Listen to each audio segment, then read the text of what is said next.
জাতীয় নেতৃবৃন্দ, যুবদলের নেতৃবৃন্দ, সকলকে জানাই যুবদলের কেন্দ্রীয় নির্বাহী কমিটির পক্ষ থেকে শুভেচ্ছা অভিনন্দন।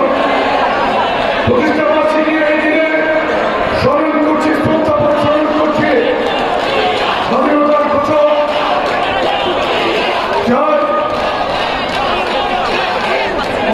অমিত সাহসী যোদ্ধা ছিলেন, যিনি বাংলাদেশের স্বাধীনতা যুদ্ধে ফ্রন্টলাইনে নেতৃত্ব দিয়েছেন।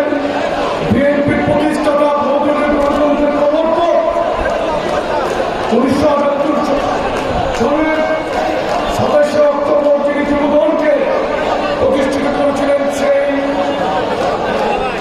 নেতা, আমাদের আদর্শিক নেতা শহীদ রাষ্ট্রপতি জিয়া রহমানকে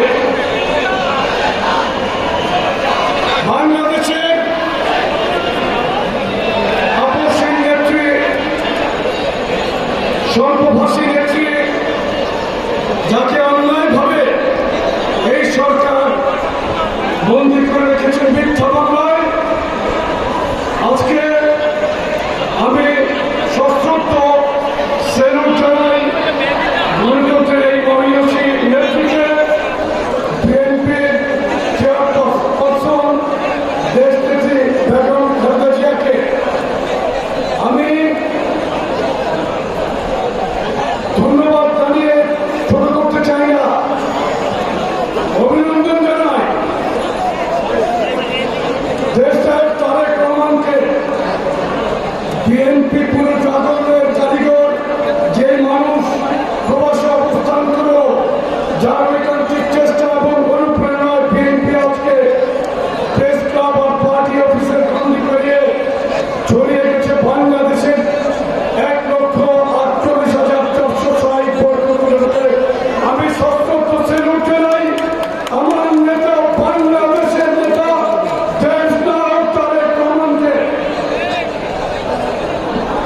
বাংলাদেশের গণতন্ত্র পুনরুদ্ধারে সরকারকে হঠাৎ আন্দোলনের কোনো বিকল্প নেই।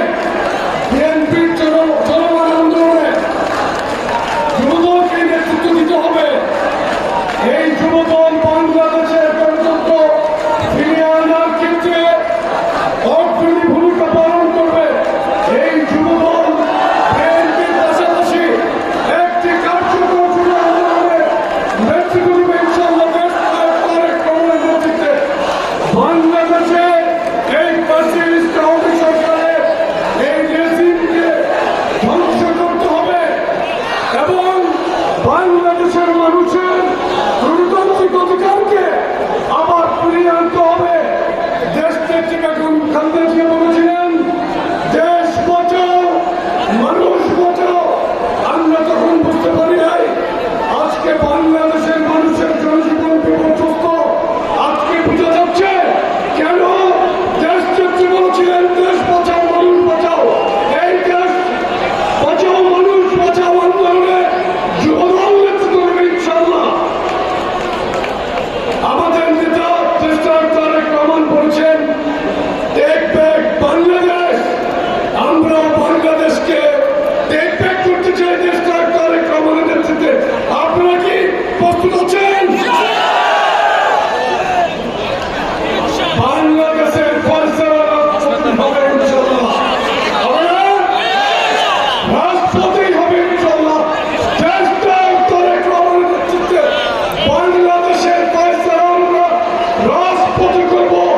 এই আশাবাদ ব্যক্ত রেখে আমি যুবদলের সাধারণ সম্পাদক হিসেবে আজকে একটি কথা আপনাদেরকে বলতে চাই।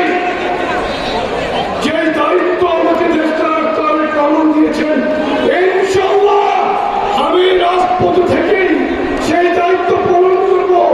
আমি দেশ নায়কের নেতৃত্ব বাঁচাই